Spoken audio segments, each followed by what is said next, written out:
बंद दरवाजे का राज। शहर के एक कोने में एक पुराना मकान था जिसे लोग काला महल कहकर बुलाते थे।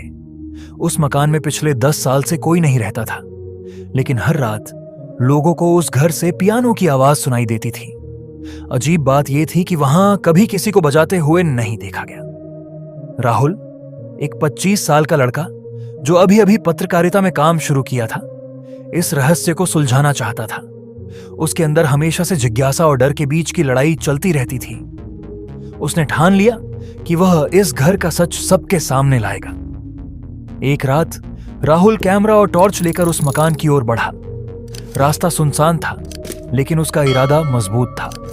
जब उसने घर का भारी भरकम दरवाजा खोला तो उसके कर्कश आवाज ने जैसे रात की खामोशी को तोड़ दिया। अंदर धूल जमी हुई थी, मकड़ी के जाले और टूटे फर्नीचर हर कोने में पड़े थे। लेकिन तभी ऊपर की मंजिल से पियानो बजने की आवाज आई। राहुल के कदम कांप उठे, लेकिन वह पीछे नहीं हटा। सीढ़ियों पर चढ़ते हुए हर कदम पर लकड़ी चरमराती और दिल की धड़कनें तेज होती चली गईं। जैसे ही वह कमरे के दरवाजे के सामने पहुंचा, पियानो की आवाज अचानक बंद हो गई। राहुल ने हिम्मत करके दरवाजा खोला। कमरे में कोई नहीं था, सिर्फ एक पुराना पियानो पड़ा था जिस पर धूल जमी हुई थी। राहुल हैरान था। तभी उसकी नजर एक तस्वीर पर पड़ी। तस्वीर में एक लड़की थी जिसने सफेद गाउन पहन रखा था और उसके चेहरे पर गहरी उदासी झलक रही थी। तस्वीर के नीचे लिखा था, अनन्या। राहुल के दिमाग में सवाल घूमने लगे। कौन थी ये अनन्या और क्यों उसकी तस्वीर इस सुनसान घर में रखी थी?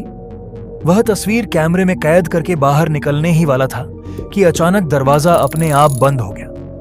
राहुल ने पूरी ताकत से दरवाजा खींचा, लेकिन वह हिला तक नहीं। और तभी पियानो अपने आप बजने लगा।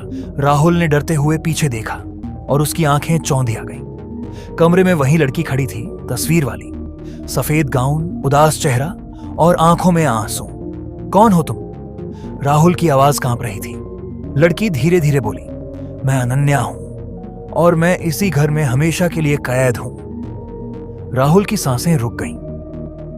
कैद मतलब? अनन्या ने उसकी आंखों में देखा और कहा, 10 साल पहले मैं एक गायक थी।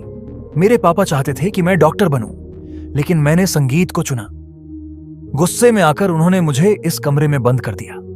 मैं रोती रही, गाती रही, लेकिन किसी ने दरवाजा नहीं खोला। एक रात मैंने इस पियानो पर आखिरी बार गाना गाया और हमेशा के लिए चुप हो गई। राहुल के रोंगटे खड़े हो गए। वह लड़की भूत नहीं थी, बल्कि उसकी अधूरी आत्मा थी। अनन्या ने आगे कहा, मैं चाहती हूं कि लोग मेरी आवाज सुने ताकि मेरी आत्मा को शांति मिले। राहुल ने हिम्मत जुटाई और वादा किया, मैं तुम्हारी कहानी दुनिया को सुनाऊंगा, तुम्हारा संगीत सब तक पहुंचाऊंगा। तभी कमरे का दरवाजा अपने आप खुल गया, जैसे किसी अदृश्य शक्ति ने राहुल को बाहर जाने दिया हो। अगली सुबह राहुल ने अपने चैनल पर एक वीडियो अपलोड किया, अनन्या की अधूरी धुन। उसने सारी कहानी और रिकॉर्ड की हुई पियानो की आवाज लोगों तक पहुंचाई। लाखों लोग उस वीडियो को देखने लगे। हर कोई अनन्या की कहानी सुनकर भावुक हो गया। धीरे धीरे उस घर का नाम काला महल से बदलकर अनन्या स्मृति भवन रखा गया। लोग वहां श्रद्धांजलि देने आने लगे। राहुल ने अपनी पत्रकारिता से सिर्फ खबर नहीं दिखाई, बल्कि एक अधूरी आत्मा को शांति दी। और अनन्या, उसकी आत्मा ने आखिरी बार मुस्कुराकर राहुल को देखा और फिर धीरे धीरे गायब हो गई। राहुल की आंखों से आंसू बह रहे थे। वह जान चुका था कि कभी कभी सबसे बड़ी कहानियां सिर्फ रहस्य नहीं, बल्कि अधूरी भावनाएं होती हैं जो किसी सच्चे इंसान का इंतजार करती हैं।